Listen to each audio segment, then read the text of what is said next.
Quand Hormozy vous dit que le meilleur moyen de gagner ses premiers 10 000 € sur internet, c'est avec une communauté school, c'est normal, il détient le logiciel. J'ai toujours fait que du high ticket en evergreen de façon très simple avec le one place funnel, etc. Je vends ça à mes clients, je leur dis que c'est la meilleure façon de faire. Ce que je leur vends, je le fais. Moi, je serais très fier d'apprendre toutes mes stratégies marketing à quelqu'un qui demain va les appliquer à des entreprises de plomberie, tu vois, pour qu'il les recopie et copier-coller. Du moment qu'il le fait pas sur les mêmes clients que moi, il n'y a pas de problème en fait.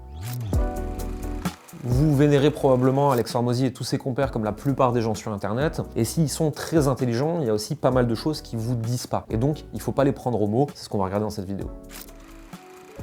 Ces derniers temps, on voit beaucoup de contenu sur internet de plein de marketeurs. Il y a notamment Alex Hormozy qui est en vogue, que tout le monde du coup vénère un petit peu. En quoi ça peut être une connerie d'écouter ce qu'il dit, selon toi? Il y a plusieurs choses. Déjà, moi, le premier truc qui m'énerve, c'est qu'on passe notre temps à cracher sur les coachs et les infopreneurs, mais que tout le monde vénère le duo Hormozy, alors que c'est l'un des nôtres. Okay, c'est même le capichef des nôtres. Alex Hormozy, pour remettre du contexte, il avait une salle de sport. Il en a ouvert plusieurs, etc. Il en a eu jusqu'à 7. Il s'est fait rug par un de ses anciens associés, il se retrouve avec pas grand chose, mais vu qu'il avait 7 salles de sport et que ça marchait plutôt bien, le mec a bien compris comment on remplissait une salle de sport et comment on faisait du pognon avec. Donc, il a rencontré Leïla et il commence à aller dans les salles de sport aux États-Unis pour faire du done for you. Il faisait pour eux, il faisait leurs pubs, il faisait les challenges, il remplissait les salles de sport. Mais il se rend compte qu'entre les mecs qui décident finalement de plus le payer, les chargebacks, le merdier, les allers-retours, les déplacements, etc., ils gagnent pas tant d'argent que ça, alors qu'ils brassent un volume d'affaires énorme. Donc là, il se dit, j'en ai marre de faire ça, je vais enseigner aux salles de sport. Ça devient Gym Lounge. Gym Lounge, il enseignait aux salles de sport comment remplir leur salle et gagner plus d'argent, avec des programmes,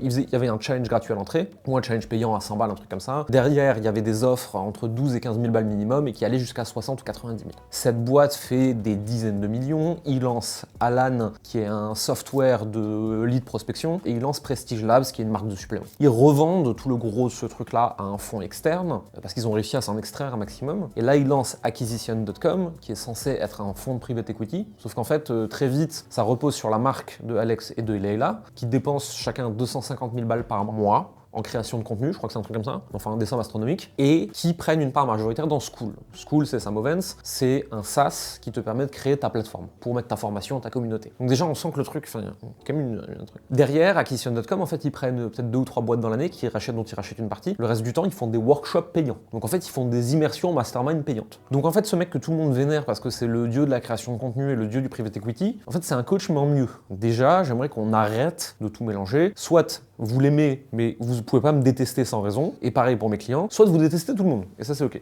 Ensuite derrière, Hormozy, aussi brillant qu'il soit, et attention, il est très fort. C'est un marketeur en fait, comme moi et comme d'autres. Donc en fait, faut jamais nous prendre au mot. On a un truc à vendre, toujours. Quand Hormozy vous dit que le meilleur moyen de gagner ses premiers 10 000 € sur internet, c'est avec une communauté school, c'est normal, il détient le logiciel. Et à chaque fois que vous faites rentrer quelqu'un dans school, lui gagne de l'argent. Plus encore, 100% des paiements qui passent dans school, ils en touchent une commission. Et c'est là le gros business model d'ailleurs, hein, c'est pas les abonnements, hein, c'est les paiements de processeurs derrière. Et quand on comprend ça, on comprend que même si il a peut-être raison sur le mécanisme qu'il vend, c'est pas le sujet, hein. Je suis pas en train de dire que school ça marche pas. Je dis, c'est pas le seul truc qui marche. Mais pour lui, si, parce que. Et en fait, lui, il explique à tout le monde aujourd'hui qu'il faut faire du low ticket en abonnement pour gagner sa vie sur Internet, alors que lui, toute sa vie, il a fait que du high ticket. Samovens, qui aujourd'hui dit qu'il faut faire du low ticket en abonnement, a gagné ses premiers millions en faisant du high ticket. Et en fait, ce qui me pose problème, c'est pas que ces mecs soient intelligents pas, ils sont brillants, sinon ils en seraient pas là, de toute façon, il n'y a pas de débat. Et en plus de ça, une grosse partie de leurs conseils sont très bons. Il y a 2 choses qui m'embêtent. Ce qu'ils vous vendent aujourd'hui n'est pas ce qui les a amenés là où ils sont, et ils sont sur le marché américain qui est quand même extrêmement différent du marché français, et européen de manière générale. C'est d'ailleurs une des raisons très simples pour lesquelles, même si aujourd'hui, à mon volume, moi, de chiffre d'affaires, de taille de boîte, etc., je pourrais m'amuser à faire des grands challenges, etc., et je refuse, pour un simple biais de cohérence. J'ai toujours fait que du high ticket en evergreen de façon très simple, avec le one place funnel, etc. Je vends ça à mes clients, je leur dis que c'est la meilleure façon de faire. Je trouverais ça incohérent de faire complètement différemment. Ce que je leur vends, je le fais. Et c'est ça que je reproche à ces marketeurs, c'est qu'ils vendent un truc qu'ils ne font pas. Et qu'ils n'ont pas fait à leur début non plus. C'est ça qui me pose problème. Comment tu peux checker la cohérence et la congruence d'un marketeur, justement? Alors déjà, Internet a des archives, très facile. Je sais plus comment ça s'appelle, il suffit de Google Time Machine Archive, un truc comme ça, ou Archive Internet. On peut remonter sur toutes les pages Internet, même celles qui n'existent plus. Déjà, on peut retrouver tout ce que les gens ont fait avant, si on sait comment chercher. Plus globalement, il faut regarder quel est le business model de la personne qui me donne le conseil. Moi, mais il n'y a pas que moi, hein. Je donne mon exemple parce que c'est celui que je connais le mieux, forcément. Je vends des offres d'accompagnement à étiquette, je gagne ma vie comme ça, et je dis aux gens de faire ça. Donc en fait, je gagne pas de l'argent en leur disant de faire un truc que je fais pas. Et en fait, c'est juste est-ce qu'il y a un biais de cohérence, tu vois. Et à partir de là, moi, ça ne me pose pas de problème. Prends un autre exemple. Imaginons un coach de tennis. Le mec, il a gagné tous ses matchs de sa vie en faisant des revers. Il a eu les top meilleurs joueurs mondiaux qui ont tous gagné leur match en faisant des revers. Et il arrive, il te dit non, toi, faut que tu fasses un salto arrière pour gagner. Pourquoi? Explique-moi, tu vois. Peut-être que c'est vrai, je remets pas en question. Mais il y a un problème de cohérence quelque part. Donc je vais creuser et je vais poser la question. C'est juste ça. Donc là, on parle par exemple de Hormozy qui te parle de faire du low ticket, donc des petits business par abonnement, alors que lui faisait des grosses offres chères et tout. Est-ce que tu as d'autres exemples d'incongruences qu'on peut voir sur le marché ou de points de vigilance en gros pour les gens qui regardent là? Il y en a plein partout.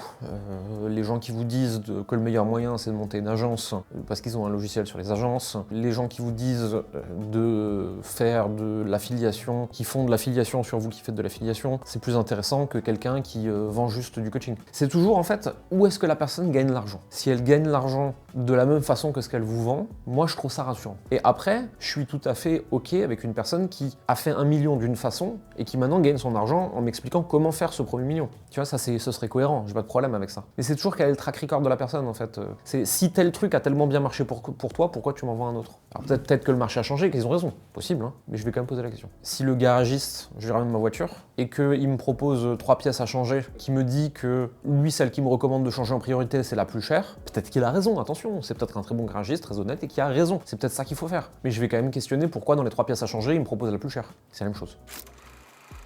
Tu parlais des différences avec le marché US. Aujourd'hui, il y a beaucoup de contenus qui viennent des US sur YouTube, etc. On se documente chez eux et tout. C'est quoi pour toi les différences culturelles et business? Il y a 2 grosses différences. La première, c'est que les Américains ont l'habitude de payer pour de l'éducation. C'est-à-dire qu'eux mettent 5 000 € dans une formation en ligne, même s'il y a 0 coaching, 0 rien du tout, juste c'est une formation en ligne, 5 000 €, ils s'en foutent en fait, leurs universités c'est 50 000, 100 000, 200 000, 300 000. Ils sont habitués à payer pour apprendre, première chose. Deuxième chose, c'est que n'importe quel redneck du fin fond de l'Arkansas qui sait à peine lire et écrire, il a une ligne de crédit de 100 000.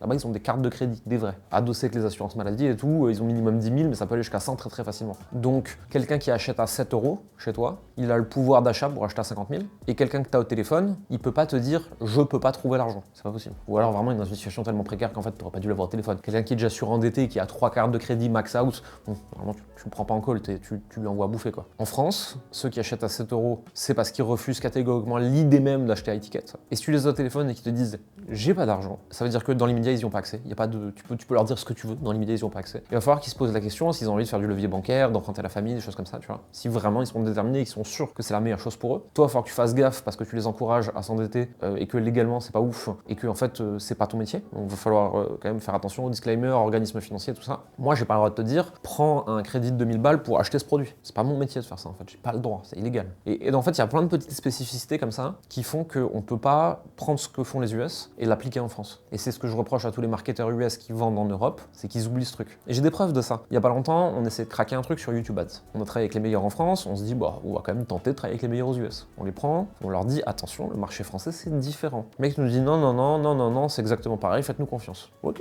on a fait exactement ce qu'ils ont dit, 99% de leurs pubs ont été shut down, toutes les autres n'ont jamais marché, on a jeté 15 000 balles pour avoir raison. Ils n'ont pas compris la spécificité du marché francophone. Ils ont utilisé des termes que les Français comprennent pas, ils ont eu un marketing agressif que les Français valident pas, et ils ont essayé de nous faire dire des trucs qu'on n'a pas le droit de dire en France, qu'on a le droit de dire aux US.